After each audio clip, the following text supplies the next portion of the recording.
Merci Madame la Présidente, chers collègues. Dans son étude publiée en novembre dernier, l'Institut Paris Région, à qui nous réaffirmons tout notre soutien dans le travail remarquable qu'il mène, montre qu'en Île-de-France, la tension sur la demande de logement social est de plus en plus forte. Elle est passée de 406 000 demandeurs en 2010 au nombre historique de 783 000 en 2022. 14% des franciliens sont en attente d'un logement social, 76% sont éligibles. Ce sont des chiffres inquiétants et donc cela appelle de votre part un véritable changement de politique en matière de construction de logements sociaux. Réhabiliter, faciliter les rénovations thermiques, faire de la densité harmonieuse, voilà les trois actions qui devraient mobiliser l'État et l'ensemble des collectivités territoriales. Depuis 2017, le logement social est à l'arrêt.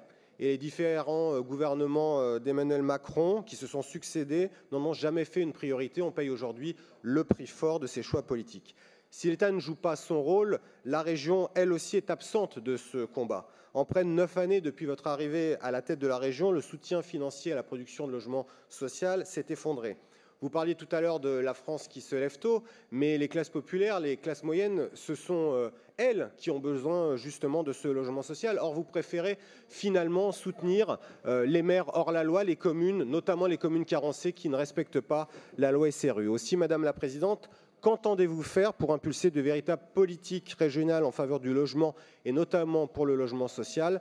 Les Franciliennes et les Franciliens sont nombreux à vous attendre depuis 9 ans. Depuis une éternité, et l'éternité, c'est long, surtout vers la fin. Je vous remercie.